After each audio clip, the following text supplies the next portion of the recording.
क्या ये 2024 में भी लागू होगा जब चुनाव होंगे? डिलिमिटेशन का पेच लगाया है। ये पेच तो इस मामले को 2029 नहीं 34 या हो सकता है 39 तक लेके जाए। एक तरह से सब लोग ये चाहते हैं कि ये हो भी जाए और मेरे मत्थे ना पड़े। क्या कोई ऐसा सेंसस आने वाला है जिसमें पता लगेगा कि देश में से 50% नहीं अब केवल 25% महिलाएं बच गई? वो राहुल गांधी जो आज से 10 साल पहले ये लाइन लेके चल रहे थे, या बल्कि 5 साल पहले तक, कि धर्म या जाति की पॉलिटिक्स नहीं होना चाहिए, वो अब खुल के जाति की बात कर रहे हैं। और वैसे अविचल भाई, हो सकता है किसी एक दिन वो मीडिया का सवाल भी उठा दे कि इस देश के 20% लोग जो हैं वो मीडिया में 80% 90% काबिज क्यों रहते हैं। ईश्वर ने इस देश के उद्धार के लिए मोदी जी को चुना है, कम से कम मोदी जी तो मानते ही है। नमस्ते, मैं अविचल दुबे न्यूज तक के इस खास शो में आपका इस्तकबाल करता हूं। महिला आरक्षण बिल पास हो गया है और इसको समझने के लिए आखिर ये है क्या है, आसान भाषा में तो ये पता है कि सब 33% रिप्रेजेंटेशन का जो कानून है वो लागू हो जाएगा, यानी कि लोकसभा और विधानसभाओं में महिलाओं को ये आरक्षण मिलेगा। लेकिन इसके अंदर छुपा क्या है? क्या ये 2024 में भी लागू होगा जब चुनाव होंगे? क्या ये जो आगामी चुनाव हैं मध्य प्रदेश, छत्तीसगढ़, राजस्थान और तेलंगाना, मिजोरम, यहाँ भी लागू होगा? या फिर इसकी जो राजनीति है वो लंबी है? हमारे साथ आज इस मसले पर बात करने के लिए योगेंद्र यादव जी हैं। सर, सबसे पहले आपके पास ही आऊँगा कि अगर आप आसान भाषा में और जो आप अपने लहजे में बताते हैं कि आखिर ये बिल है क्या है और इसको लेकर जो अड़चनें आने वाली हैं वो क्या है? ये जो कानून संसद ने पास किया है वो बड़ा सिंपल कानून है कि हमारे देश में संसद में और विधानसभाओं में औरतों की संख्या बहुत कम रही है। एमपी एमएलए तो काफी समय से मांग चल रही थी कि चलिए और कुछ नहीं तो कम से कम आधी आबादी को 1/3 तो आप प्रतिनिधित्व दे दीजिए। ये कानून कहता है कि अब से लोकसभा में और विधानसभाओं में 1/3 सीटें औरतों को रहेंगी ही रहेंगी, उनके लिए रिजर्व कर दी गई।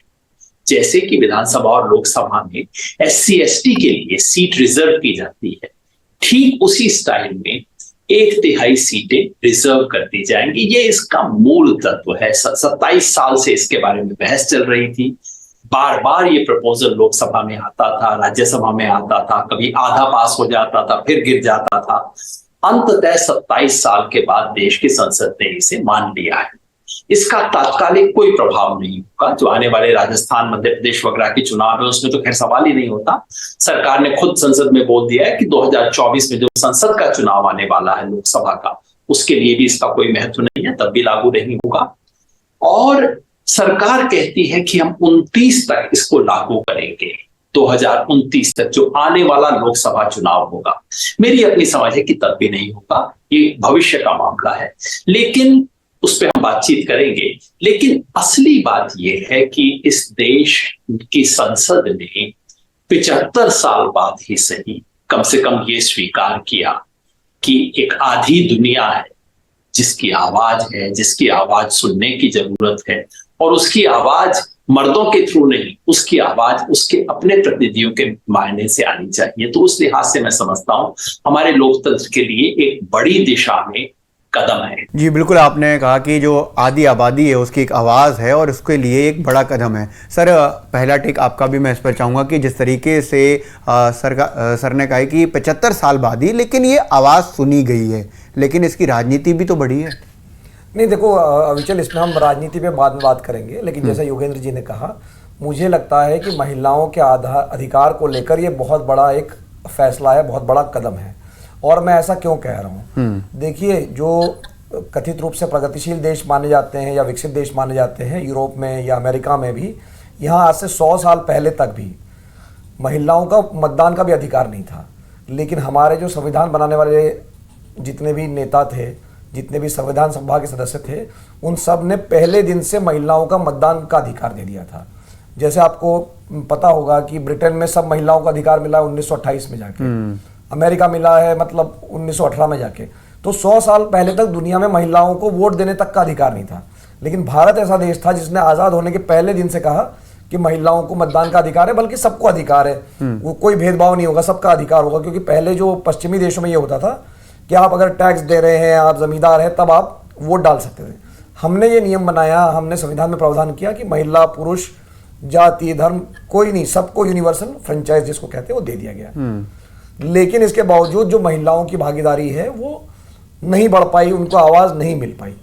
तो इस बिल में जैसा कि योगेंद्र जी ने कहा 1996 से ये लड़ाई चल रही है, जिस भी शक्ल में अगर ये पास हो रहा है तो मुझे लगता है कि ये एक बहुत बड़ी उपलब्धि है भारत के समाज के लिए, भारत की राजनीति के लिए, पूरे देश के लिए। सर अब बात करते हैं, मैं योगेंद्र सर आपसे ही पूछना चाहूँगा कि वेलकमिंग स्टेज पर तो हैं, लेकिन ये जब 2024 को लेकर नहीं होता है, ये 2027 को लेकर नहीं होता है, आप कहते हैं 29 को लेकर भी नहीं होता है, क्यों ऐसी अड़चने हैं इसको लेकर?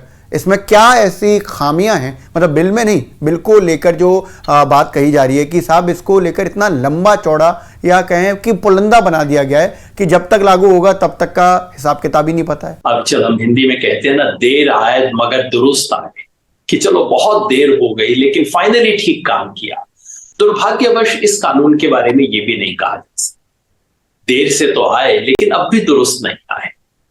कुछ महत्वपूर्ण बातें हैं जो हो जानी चाहिए। इस कानून के पास होने के बाद, संविधान में इस संशोधन होने के बाद भी हम ये नहीं कह सकते कि आखिर मिला क्या है एग्जैक्टली, किसे मिला है, किसे मिला नहीं है, कब मिलेगा और कैसे मिलेगा। इन चारों सवालों के उत्तर ये नहीं देता। क्या मिला है? एक तिहाई सीटें औरतों को मिली, लेकिन इसमें भी एक तकनीकी कमी रह गई है। दुर्भाग्यवश सरकार ने इतने साल तो इंतजार किया, फिर उसके बाद आनन फानन में ऐसा किया कि भाई लिखते वक्त जरा ध्यान भी नहीं बढ़ता।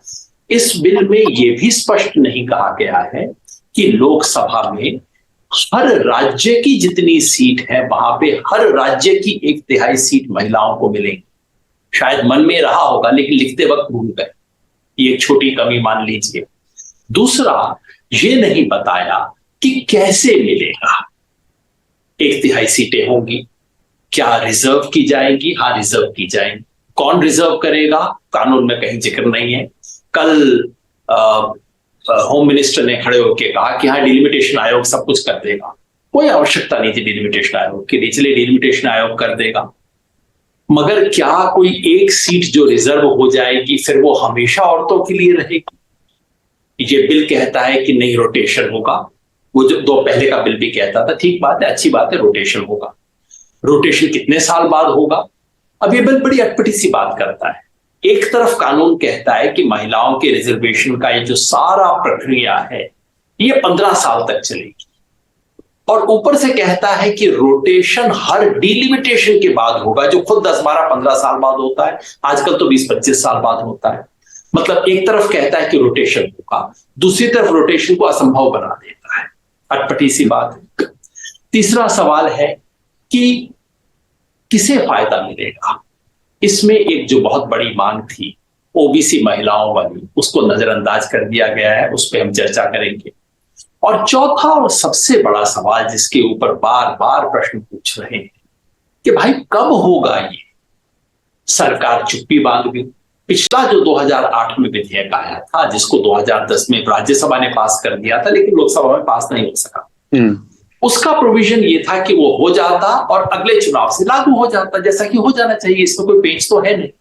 लेकिन इस बार के कानून में जो संसद ने पास कर दिया उसमें ये अजीब सा पेच लगाया गया है कि ये तब लागू होगा जब अगला सेंसस और अगला डिलिमिटेशन पूरा हो जाता है। सेंसस की शर्त छोटी है, ये शर्त आप 2-3 साल में पूरी कर सकते हो, लेकिन ये जो डिलिमिटेशन का पेच लगाया है, ये पेच तो इस मामले को 2029 नहीं 34 या हो सकता है 39 तक लेके जाए। ये तो ऐसा पेच लगाया गया है, और मुझे लगता है कि ये पेच अचानक यूं ही नहीं लगा है, कहीं ना कहीं एक डील है। देखिए, जब से महिला आरक्षण की बात हुई है तब से संसद में क्या खेल हो रहा है, और मैं किसी एक पार्टी को इसके लिए दोष नहीं देता। इस देश के पूरे हर पार्टियों पे मर्दों की सत्ता आ गई।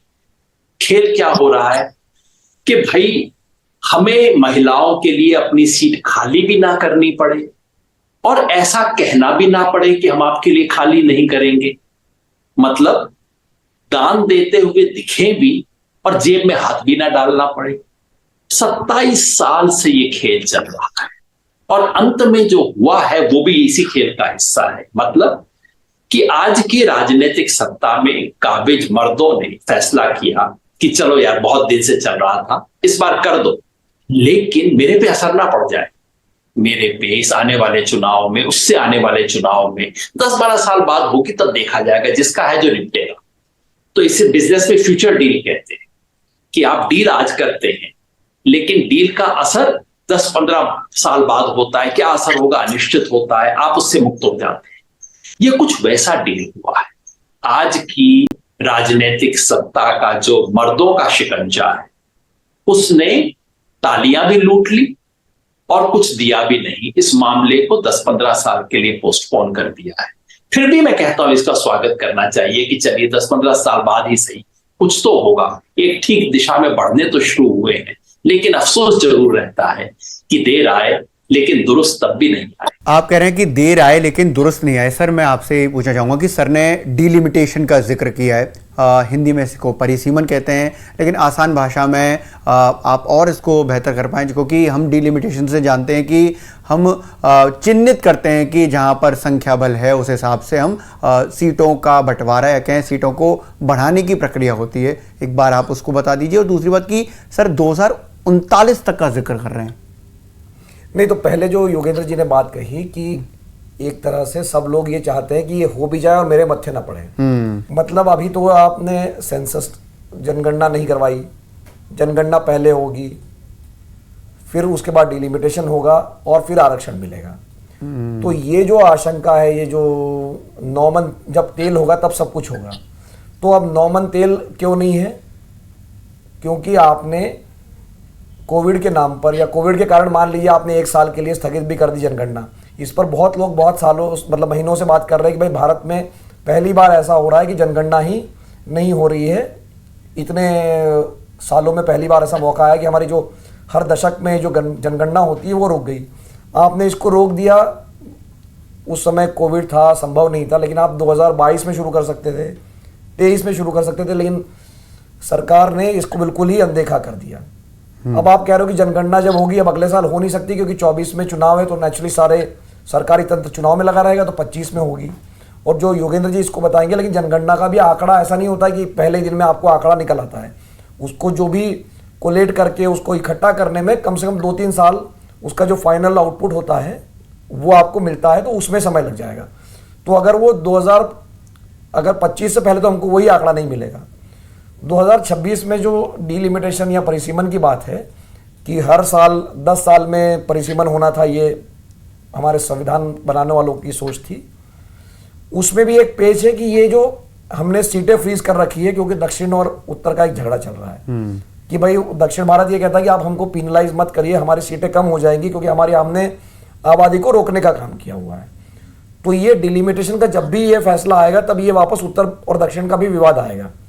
तो इसको सिर्फ आप महिला आरक्षण से जोड़ के मत देखिए, और तब वो सरकारों को फैसला करना पड़ेगा कि उसको वैसे ही रखना है या आगे बढ़ाना नहीं बढ़ाना है। तो कुल मिला के जब 9 मन तेल होगा तभी जो है ये आरक्षण मिलेगा, ये मुझे कहना है। मैं थोड़ा सा मिलिंद जी की बात को और खुलासा करके, बिल्कुल सर, क्योंकि ये सब टेक्निकल चीजें हमारे दर्शकों को कई बार समझ नहीं आती कि भैया एक तरफ तो चुनाव है, अब चुनाव का सेंसस डिलिमिटेशन में चक्कर क्या है। देखिए, आपको ध्यान होगा, लोग अक्सर कहते हैं कि भैया पहले हमारा चुनाव क्षेत्र आउटर दिल्ली हुआ करता था, अब हम दक्षिण दिल्ली में आ गए, या पहले मेरा विधानसभा क्षेत्र ये हुआ करता था, अब हम पड़ोस वाले विधानसभा क्षेत्र में चले गए। ये क्यों होता है? ये इसलिए होता है कि जनसंख्या हमारी बदलती रहती है और हम सुनिश्चित करना चाहते हैं कि हर कॉन्स्टिट्यूएंसी में मोटे तौर पर उतने ही लोग रहें। इसलिए संविधान कहता है कि हर 10 साल बाद जनसंख्या को देखने के बाद आप चुनाव क्षेत्रों का नए तरीके से परिसीमन करें, यानी कि उनकी बाउंड्री फ्रेश तरीके से आप ड्रॉ करें, ताकि जहां पे बहुत ज्यादा जनसंख्या हो गई उसको पड़ोस में बांट दें, जहां बहुत कम जनसंख्या है वहां कुछ पड़ोस के इलाके और जोड़ दें उसके साथ। इसको परिसीमन बोलते हैं। संविधान के हिसाब से हर 10 साल बाद होना चाहिए था। इसका रिजर्वेशन से क्या मतलब? इसका SC/ST रिजर्वेशन से सीधा मतलब है, क्योंकि SC/ST रिजर्वेशन जब सीट का होता है कि भाई कौन सी सीट केवल SC के लिए है, कौन सी सीट केवल ST के लिए है, कौन सी सीट जनरल है, ये इस आधार पे तय होता है कि उस क्षेत्र के अंदर SC की पॉपुलेशन कितनी या उस क्षेत्र में ST की पॉपुलेशन कितनी है। इसलिए जब भी नया परिसीमन होता है उसके लिए जरूरी है कि उसके पास सेंसस के आंकड़े, ताकि वो तय कर सके कि कहां SC/ST पॉपुलेशन है। तो एक तो ये तय कर सके कि कौन सी चुनाव क्षेत्र अब कैसे ड्रॉ किया जाए, चुनाव क्षेत्र की बाउंड्री फ्रेश ड्रॉ की जाए, और उसमें से किसको रिजर्व किया जाए, किसको ना किया जाए। इसलिए परिसीमन का, चुनाव का सेंसस और डिलिमिटेशन से सीधा संबंध होता है। अब सवाल यह होता है कि भैया महिला रिजर्वेशन से इन दोनों चीजों का क्या मतलब। इस देश में 50% महिला है, चलिए 48.7% होंगी, 48.5% हो जाएंगी, हो सकता है 48% रह जाए। इससे क्या फर्क पड़ता है भैया? क्या कोई ऐसा सेंसस आने वाला है जिसमें पता लगेगा कि देश में से 50% नहीं, अब केवल 25% महिलाएं बच गई? ऐसा तो नहीं होगा ना। अगले 100 साल में, 1000 साल में सोचते हैं ऐसा कभी नहीं हो। तो इस डिलिमिट, ये जो महिला के आरक्षण का सेंसस से कोई संबंध नहीं है, क्योंकि सेंसस में ऐसी कोई सूचना आपको नहीं मिल सकती जिससे कि आपका आरक्षण बदल जाए। इसका डिलिमिटेशन से भी कोई संबंध नहीं है, क्योंकि कॉन्स्टिट्यूएंसी आप जैसा भी ड्रॉ कीजिए, कहीं 51% महिला होंगी, कहीं 49% होंगी, कहीं 47 होंगी, तो ज्यादा से ज्यादा कहीं 52, 54 हो जाएंगी। इससे क्या फर्क पड़ता है? इससे कोई संबंध नहीं है, क्योंकि आपको महिलाओं को आरक्षण देने के लिए अगर सीट तय करनी है तो मोटे तौर पे लॉटरी से करनी पड़ेगी। और यही सब बातें 2008 के कानून में कही गई थी, 2010 में की। अब ये जो दो अड़चन लगाई गई, और जैसा मैंने कहा, ये संयोगवश नहीं हुआ है, ये भूल नहीं है, ये एक डिजाइन, ये एक फ्यूचर्स डील, जो बिजनेस में फ्यूचर्स डील बोलते हैं ना, वो है कि मामले को टाल दिया गया। नौमन तेल वाला मामला है। अब इसका परिणाम क्या होगा आप समझिए। कानून में अब लिख दिया गया है, कानून नहीं तो संविधान में अब लिख दिया गया है संशोधन के जरिए, कि महिला आरक्षण तब तक लागू नहीं होगा जब तक कि अगला सेंसस ना हो जाए और अगली डिलिमिटेशन ना हो जाए, परिसीमन ना हो जाए। सेंसस की शर्त छोटी है। सेंसस तो सरकार कह सकती है, मिलिंद जी ने बताया कि जो सेंसस 2021 में होना चाहिए था, 2021 में चलिए कोविड आ गया, 2023 में आराम से हो सकता था, नहीं करने दिया गया क्योंकि उसमें ओबीसी का पचड़ा पड़ जाता और उससे बीजेपी को दिक्कत होती। तो वो सेंसस मान लीजिए नई सरकार जिसकी भी आती है तुरंत करवा देगी। तुरंत का मतलब क्या होगा? 2025 फरवरी, उससे पहले बिल्कुल असंभव है, हो ही नहीं सकता सेंसस 2025 फरवरी से। मान लीजिए 2025 फरवरी में सेंसस के आंकड़े आ जाते हैं, वैसे सेंसस हो जाता है, तो उसका प्रोविजनल आंकड़े 1 साल बाद आएंगे, लेकिन प्रोविजनल आंकड़ों के आधार पर डिलिमिटेशन नहीं हो सकता। उसके फाइनल आंकड़े की वेट करनी पड़ेगी, जो 2025 अंत से पहले आ नहीं सकते। पर चलिए वो भी 2025 के अंत तक आ जाएंगे। उसके बाद क्या होगा? डिलिमिटेशन हो जाएगा? जी नहीं, क्योंकि एक बात जो कि बार बार छुपाई जा रही है वो ये है कि संविधान के आर्टिकल 82 के तहत अब एक पाबंदी लगी हुई है। वो पाबंदी लिखित रूप में कहती है कि अगला डिलिमिटेशन के वक्त, अगला डिलिमिटेशन जब होगा तब 2026 के बाद होने वाले सेंसस के आंकड़ों के पब्लिश होने के बाद होगा। ये संविधान की भाषा है, मेरे आपके बदलने से नहीं बदलेगी। ये कोई एडमिनिस्ट्रेटिव कन्वीनियंस का मामला नहीं है। तो यानी कि अगर आपने 2025 में सेंसस करवा लिया तो उसके आधार पे आप डिलिमिटेशन नहीं कर सकते, आपको इंतजार करना पड़ेगा। 2026 के बाद जो सेंसस होगा वो कब होगा? 2031 में होगा।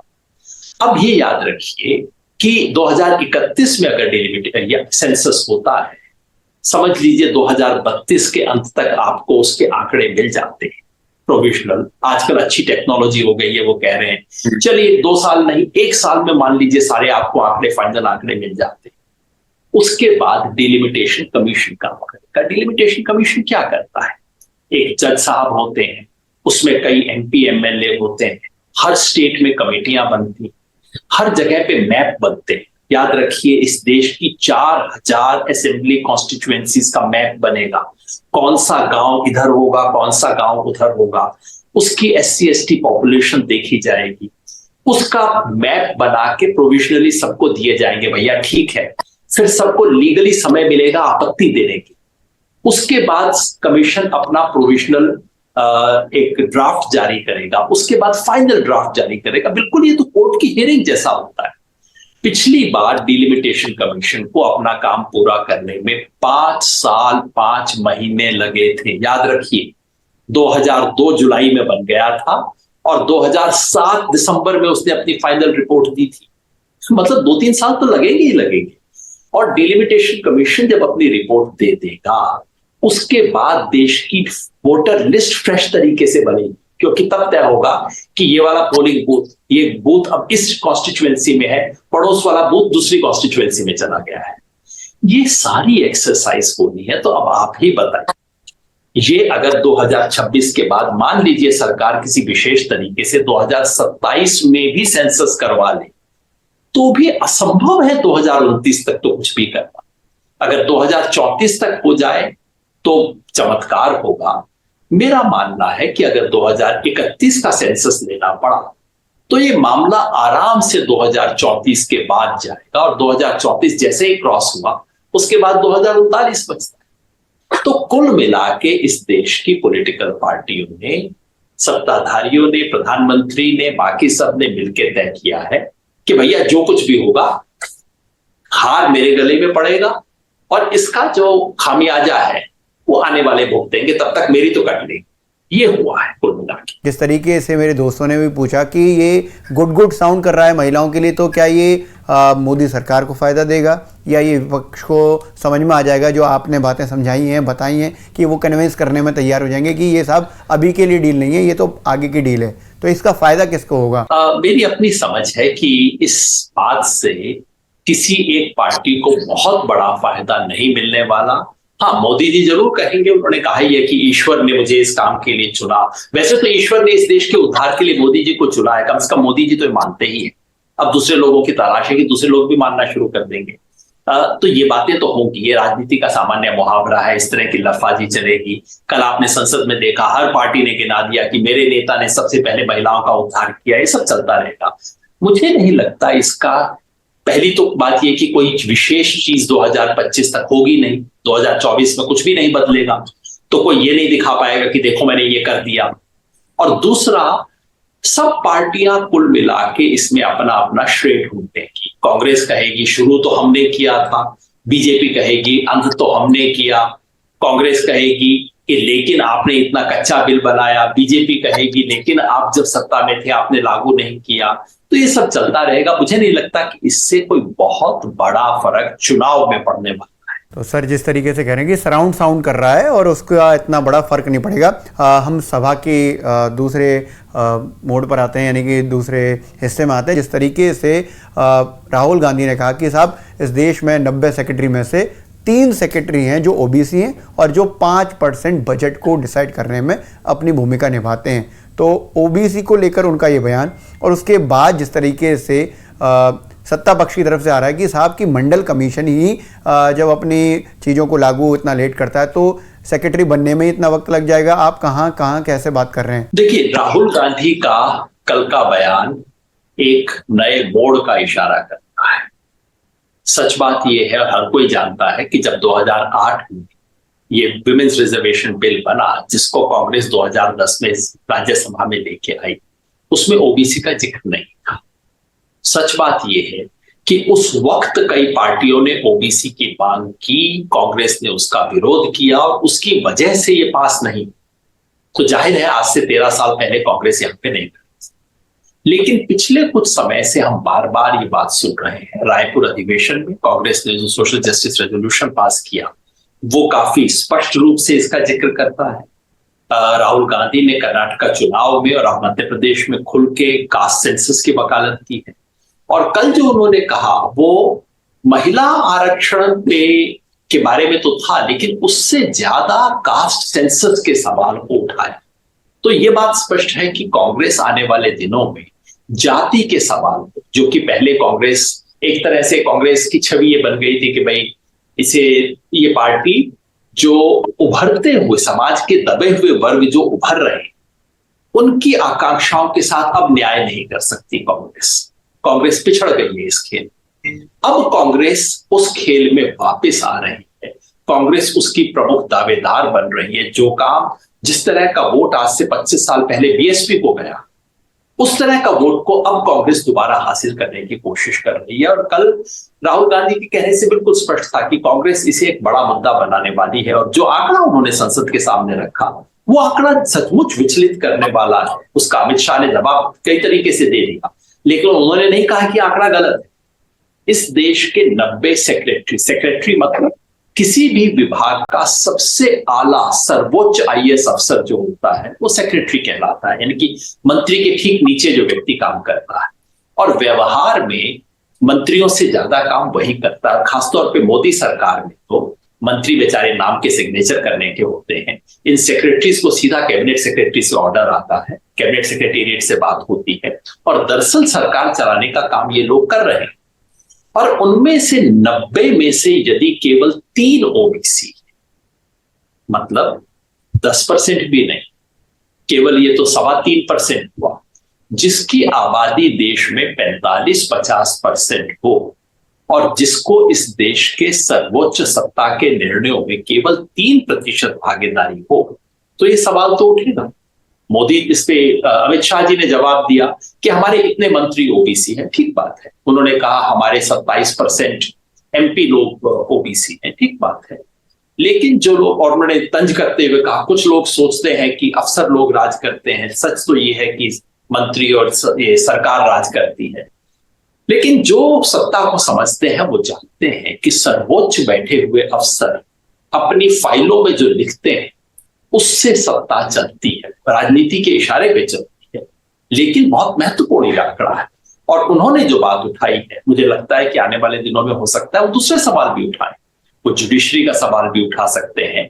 और वैसे अविचल भाई, हो सकता है किसी एक दिन वो मीडिया का सवाल भी उठा दें कि इस देश के 20% लोग जो हैं वो मीडिया में 80%, 90% काबिज क्यों रहते हैं। ये सवाल है, बड़े सवाल हैं, उठेंगे। लेकिन ये कांग्रेस की बदलती हुई सामाजिक न्याय की राजनीति की तरफ इशारा करता है। और ये 24 के चुनाव की एक तरह की आहट है। 24 में जो सामाजिक न्याय की लड़ाई है जो कांग्रेस लड़ रही है, ये उसकी आहट है। क्या ये उतना ही इतना इजी तरीके से समझ लिया जाए, या फिर इसमें राजनीतिक रूप से उनकी एक दूसरी लड़ाई है? देखिए, मेरी नज़र में ये एक बड़ा शिफ्ट है, जैसा कि योगेंद्र जी ने भी कहा। और मैं बड़ा शिफ्ट इसलिए कहता हूँ कि मुझे अभी भी याद है कि राहुल गांधी ने बुराड़ी में शायद महाअधिवेशन हुआ था कांग्रेस पार्टी का, और उन्होंने, ये 2012 या 11 की बात थी, उन्होंने कांग्रेस को इस तरह से बाकी पार्टियों से अलग किया कि वो आइडेंटिटी पॉलिटिक्स करती है। मतलब उन्होंने बीजेपी पर आरोप लगाया कि वो धर्म की राजनीति करती है, और जो क्षेत्रीय दल है वो जाति की राजनीति करती है। मतलब लोगों की आइडेंटिटी से खिलवाड़ करती है, और हम जो है देश का विकास करना चाहते हैं, हम ये भावनात्मक राजनीति में नहीं पड़ेंगे। तो वो राहुल गांधी जो आज से 10 साल पहले ये लाइन लेके चल रहे थे, या बल्कि 5 साल पहले तक, कि धर्म या जाति की पॉलिटिक्स नहीं होना चाहिए, वो अब खुल के जाति की बात कर रहे हैं। ये मेरी नज़र में एक बहुत बड़ा, आप इसको शिफ्ट कह लीजिए, यू टर्न कह लीजिए, लेकिन ये बहुत बड़ा बदलाव है। और मुझे, योगेंद्र जी ज़्यादा इतिहास की जानकारी है, लेकिन मुझे कभी नहीं लगता कि इतना खुल के जाति की बात कांग्रेस पार्टी की तरफ से हुई है, कम से कम पिछले 30-40 सालों में मुझे ऐसा याद नहीं पड़ता है। तो पहली बात तो ये वाली बात है। अब वो कांग्रेस पार्टी ऐसा क्यों कर रही है? जैसे हमने देखा कि भाई हर पिछले 2 सालों में जितने भी कांग्रेस की कार्य समिति या महाधिवेशन या चिंतन शिविर हुए, वहाँ पर जातीय जनगणना का उन्होंने समर्थन करना खुलकर शुरू कर दिया है। अब ये ऐसा क्यों कर रहे हैं? मेरा अपनी समझ ये है कि कांग्रेस चूंकि अब धर्म की राजनीति तो कर नहीं सकती है, वो सेकुलरिज्म अगर कितना भी कहा जाए, वो उनके लिए वोट खिंचाऊ सेकुलरिज्म नहीं हो सकता है। बीजेपी ने एक मेजॉरिटी की पॉलिटिक्स कर रखी है, तो उससे अगर उनको अलग हटना है और उसमें अगर उनको सेंध लगानी है, तो ये जो जाति की राजनीति वो मदद कर सकती है। तो मुझे लगता है कि ये जो शिफ्ट हम देख रहे हैं, जो व्यक्ति कह रहा था कि जाति और धर्म की राजनीति नहीं होना चाहिए, वो अब जाति की राजनीति कर रहा है, तो कहीं ना कहीं उसके पास कोई रास्ता नहीं दिख रहा है कि वो बीजेपी को कोई कैसे काउंटर कर सके, इसलिए ये उठाया जा रहा है। सर, जिस तरीके से मिलिंद सर ने बताया कि ये एक शिफ्ट है, एक यू टर्न है, क्या ये ज़रूरत भी है कांग्रेस की? क्योंकि जिस तरीके से उनके पास अब स्पेस बहुत ज़्यादा रह नहीं गया है, खास तौर पर अगर देखें कि कई सारे समुदायों में जो कांग्रेस का वोट बैंक हुआ करता था वो चला गया, तो वो एक अब जरूरत बन गई है उनकी कि ओबीसी की पॉलिटिक्स बेटर है। इसमें कोई संदेह नहीं। देखिए, कांग्रेस का जो जनाधार हुआ करता था 50 और 60 के दशक में, वो एक तरह से सतरंगी इंद्रधनुष जैसा था जिसमें पूरे देश के तमाम वर्ग शामिल थे। धीरे धीरे उस इंद्रधनुष की एक एक रंग ले लेके लोग गायब होते रहे।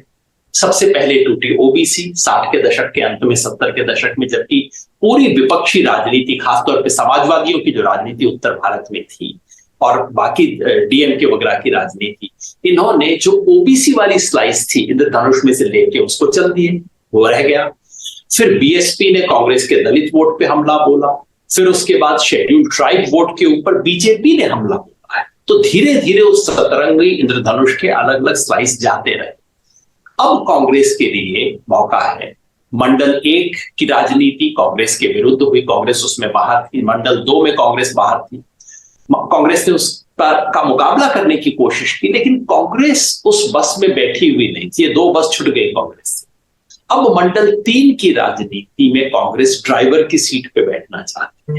कांग्रेस चाहती है कि अब उन वर्गों को, क्योंकि अंततः ले दे के कांग्रेस को ये समझ आ रहा है कि उसको इस देश का जो बहिष्कृत समाज, एससी, एसटी, ओबीसी, मुस्लिम, ये जो समाज जो हाशिए पे डाला गया है, लेकिन जो जनसंख्या की दृष्टि से इस देश का 80% समाज है, ले दे के कांग्रेस को वोट तो उन्हीं का मिलता है और कांग्रेस की नीतियां उनके पक्ष में होती नहीं है, कांग्रेस के नेता वहां से नहीं आते।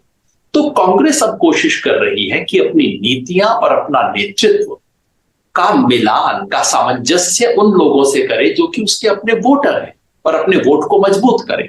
और ये मैं समझता हूं कि दीर्घ काल में बहुत बड़ा परिवर्तन, में मिलिंद जी की बात से पूरा सहमत हूं। ये बहुत बड़ा शिफ्ट है और ये भारतीय राजनीति को पुनः परिभाषित कर सकता है। ये बड़ा शिफ्ट है जो भारतीय राजनीति को पुनः परिभाषित कर सकता है। दीर्घकालिक उनके लिए एक बेटर हो सकता है, लेकिन 2024 में कांग्रेस के लिए इससे कुछ बहुत बड़ा बनता नहीं दिख रहा है। तो सर, यहाँ पर इस सेगमेंट में जो हमने नया ऐड किया उसमें सब्सक्राइबर सवाल है, या कहें कि सब्सक्राइबर साथी सवाल है, जो हमारे साथ जुड़ते हैं और जो हमारा शो देखते हैं उसके बाद वो कई सारे कमेंट्स करते हैं। तो कई बार ये शिकायत भी होती है कि हम उनके कमेंट्स नहीं लेते हैं, तो मैं कमेंट्स को सवाल की शक्ल में लेता हूं और आप उसका जवाब दीजिएगा। जो हमने पिछली बार चर्चा करी थी वो तेलंगाना को लेकर करी थी, तेलंगाना में कि कांग्रेस किस तरीके से अपना रोल कर सकती है। उसमें एक द सोल लाइफ ऑफ भाई साहब हैं, जो उन्होंने सवाल किया है कि जो राहुल गांधी हैं, रेवंत रेड्डी हैं, वो तेलंगाना को जिता देंगे, मतलब तेलंगाना के लिए वो सब कुछ है। नहीं, अब ये इसका जवाब तो अभी देना मुश्किल है विचल की राहुल गांधी और रेवंत रेड्डी की जोड़ी जिता देंगी, लेकिन लोग रेवंत रेड्डी को उसी तरह से देख रहे हैं जैसे कि डी.के. शिव कुमार ने जो भूमिका कर्नाटक में निभाई थी कांग्रेस की जीत में, तो लोगों को लगता है कि वही भूमिका रेवंत रेड्डी तेलंगाना में निभा सकते हैं। लेकिन जिता देंगे या नहीं, ये अभी कहना जल्दबाजी होगी। हमने पिछली बार भी, आपको याद होगा, जो चर्चा की थी, हमने ये कहा था कि कांग्रेस 1 साल पहले तक गेम में ही नहीं थी। मतलब जब हैदराबाद में बीजेपी ने एक तरह से चुनाव तो नहीं जीता था, लेकिन जिस तरह से उनका म्युनिसिपल चुनाव में प्रदर्शन रहा था, तो उसके बाद में ये लगने लगा था कि तेलंगाना की सरकार उनका एक अगला डेस्टिनेशन होगा, या उनका अगला गंतव्य स्थान जो होगा वो तेलंगाना में सरकार बनाना होगा। लेकिन हम देख रहे हैं खास करके कर्नाटक के चुनाव के बाद कि जो चैलेंजर है, जो बीआरएस यानी भारत राष्ट्र समिति जो है, चंद्रशेखर जो केसीआर है, उनको जो चुनौती मिल रही है अब, वो ऐसा लग रहा है परसेप्शन में कि कांग्रेस ज़्यादा चुनौती दे रही है बीजेपी के बनिस्बत। पर अभी भी क्या कांग्रेस बीआरएस को या केसीआर को हरा पाएगी, हटा पाएगी, ये मुझे लगता है जल्दबाजी होगी। अभी भी मैं ये कहूँगा कि अगर कांग्रेस वहाँ नंबर 2 पर भी आ जाती है तो वो उसके लिए बहुत बड़ी उपलब्धि होगी, क्योंकि इसका मतलब ये होगा कि केरल में भी वो एक प्रमुख पार्टी है, वो तमिलनाडु में सत्ता में है, कर्नाटक में भी सत्ता में है, तमिलनाडु में नेचुरली वो एक कोएलिशन में है, और फिर आंध्र प्रदेश ही ऐसा रह जाएगा जहाँ वो एक मेजर प्लेयर नहीं है। तो तेलंगाना में जो अभी मोमेंटम है, सरकार ना बने या बने भी, वो नंबर 2 पर भी पहुँच जाती है, तो कांग्रेस के लिए ये बड़ी उपलब्धि होगी। नंबर 2 वाली जो बात है वो काफ़ी ज़्यादा कही जा रही है, और इसके साथ साथ आपने कहा कि आंध्र प्रदेश का जिक्र किया कि वहाँ वो मेजर प्लेयर नहीं है, बाकी जो साउथ के जितने स्टेट्स हैं वहाँ पर एक अच्छा रोल कांग्रेस के पास है। लेकिन फिरोज भाई ने पूछा है साहब कि आंध्र प्रदेश में बेल्लारी ब्रदर्स जो हैं वो जिताएंगे। नहीं, तो मेरी जो जानकारी है बेल्लारी ब्रदर्स आंध्र प्रदेश में तो नहीं है, अगर उनका प्रभाव कितना है मुझे पूरी जानकारी नहीं, लेकिन वो मूलतः कर्नाटक के रहने वाले हैं जी, ठीक है। और उनका भी एक पास रहा है, उन पर भी भ्रष्टाचार के आरोप लगते रहे हैं कि उन्होंने काफ़ी घोटाले किए, पैसे बनाए, काफ़ी धनी लोग हैं वो। तो मुझे लगता है कि कांग्रेस पहले तो तेलंगाना को ठीक करना चाहती है। अगर जैसे कर्नाटक ठीक करने से उसको तेलंगाना में मोमेंट मिला है, एक मोमेंटम मिला है, तो नेचुरली उसको ये लगेगा कि अगर हमने तेलंगाना में अच्छा कर लिया या सरकार बना ली तो उसका प्रभाव हमको आंध्र प्रदेश में भी देखने मिल सकता है।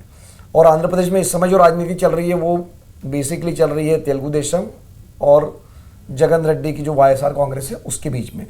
और अभी मुकाबला दोनों के बीच में आप लोग जानते भी हैं, जैसे कि भाई वहाँ पर जो चंद्रबाबू नायडू है उनको जेल में डाल दिया गया है भ्रष्टाचार के आरोप में जगन रेड्डी ने, अब की जो सरकार है उन्होंने। तो अब इसका फायदा अभी भी वहाँ पर जो फाइट है वो दरअसल वाईएसआर कांग्रेस और टीडीपी के लिए है, वहाँ ना बीजेपी गेम में है ना कांग्रेस गेम में है। ये जो बेल्लारी ब्रदर्स की जिक्र जब होता है तो हमें समझना चाहिए कि बेल्लारी एक जगह है, बेल्लारी एक जगह है जो कर्नाटक में पड़ती है। एक और सवाल ले लेता हूँ जो मोहम्मद रजा ने कहा है, उन्होंने जब हम पिछली बार बात कर रहे थे तो हमारे साथ राशिद किदवई साहब थे, आप थे और मैं था, तो उसमें उन्होंने कहा कि नागार्जुन भी थे हमारे साथ। हाँ, नागार्जुन भी थे, लेकिन उन्होंने तीनों का जिक्र किया क्योंकि ज़्यादातर जो है उसमें राशिद किदवई साहब रहे। उन्होंने कहा कि जो मोहम्मद रजा ने कमेंट किया है ये तीनों गोदी मीडिया वाले हैं। तो ये अविचल देखिए, मेरा ये कहना है कि रजा साहब ने ये कहा है बात, तो उनको अपनी बात कहने का पूरा अधिकार है। अगर उनको ये लगता है कि हम गोदी मीडिया, हम तो क्या ही कह सकते हैं, हम सिर्फ इतना कह सकते हैं कि हमारा काम बोलता है। हम जो काम करते हैं, आप पूरा हमारा चैनल देखिए, उसके बाद तय कीजिए कि हम क्या है।